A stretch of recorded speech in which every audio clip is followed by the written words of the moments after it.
G2-ന്റെ G700-ലുള്ള auto parking feature എങ്ങനെയാ ചെയ്യാൻ നോക്കാം. അതായത് നിങ്ങൾക്ക് പ്രോപ്പറായിട്ട് ലൈനുള്ള ഏത് പാർക്കിങ്ങിലും, അതല്ലെങ്കിൽ 2 വെഹിക്കിൾ പാർക്ക് ചെയ്തിട്ടുണ്ടെങ്കിൽ അതിന്റെ ഇടയിൽ നിങ്ങൾക്ക് ഒരു സിംഗിൾ ബട്ടൺ ടച്ച് കൊണ്ട് പാർക്ക് ചെയ്യാൻ പറ്റും. AI ഫീച്ചറാണ്. അപ്പോൾ അത് G700-ന്റെ ടോപ്പ് എയറിന്റെ ഫ്ലാഗ്ഷിപ്പ് മോഡലാണുള്ളത്. അതെങ്ങനെ ചെയ്യാന്നുള്ളത് നോക്കാം. അപ്പൊ അതിന് ആദ്യം ചെയ്യേണ്ടത് സാധാരണ പാർക്കിംഗ് ചെയ്യാൻ വേണ്ടി വന്ന് സ്റ്റോപ്പ് ചെയ്യും പോലെ ഉദ്ദേശിച്ച പാർക്കിങ്ങിന്റെ സൈഡിൽ വന്ന് സ്റ്റോപ്പ് ചെയ്യാം. സ്റ്റോപ്പ് ചെയ്തിട്ട് സ്റ്റിയറിംഗ് വീലുള്ള ഈ വീഡിയോ ബട്ടൺ പ്രസ് ചെയ്യാം.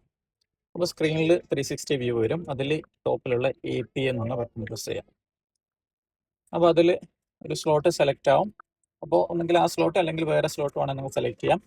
ബൈ ഡീഫോൾട്ട് ഫ്രണ്ട് പുറത്തേക്കായിട്ടാണ് പാർക്ക് ചെയ്യാം. അപ്പോൾ നിങ്ങൾ തിരിച്ചാണ് വേണ്ടെങ്കിൽ ഈ ഒരു ബട്ടൺ ഉള്ളിലേക്കുള്ള ബട്ടൺ പ്രസ് ചെയ്ത് കഴിഞ്ഞാൽ മതി. അപ്പോൾ തിരിച്ച് പാർക്ക് ചെയ്യാം. നമ്മുടെ പ്രസ് ചെയ്യാൻ തിരിച്ച് അങ്ങനെ സെലക്ട് ചെയ്തതിന് ശേഷം സെലക്ട് പാർക്കിംഗ് സ്ലോട്ട്, എന്നിട്ട് സീറ്റ് ബെൽറ്റ് ഇടണം.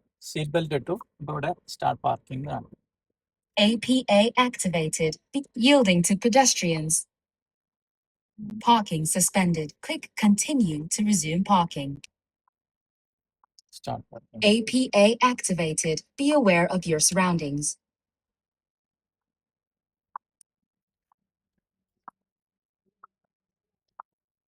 അപ്പോൾ നമ്മൾ സ്റ്റിയറിംഗ് വീലോ അല്ലെങ്കിൽ ആക്സിലേറ്ററോ ബ്രേക്കോ ഒന്നും അഡ്ജസ്റ്റ് ചെയ്യേണ്ട ആവശ്യമില്ല.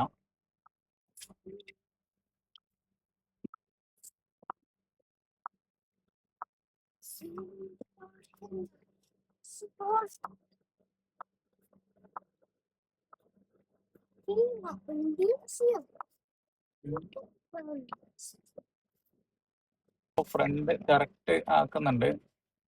എല്ലാം റെഡിയാക്കി.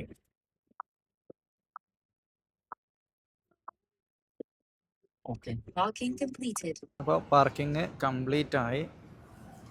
പ്രോപ്പർ ലൈൻ്റെ ഉള്ളിൽ തന്നെ കംപ്ലീറ്റ് ആയിട്ടുണ്ട്.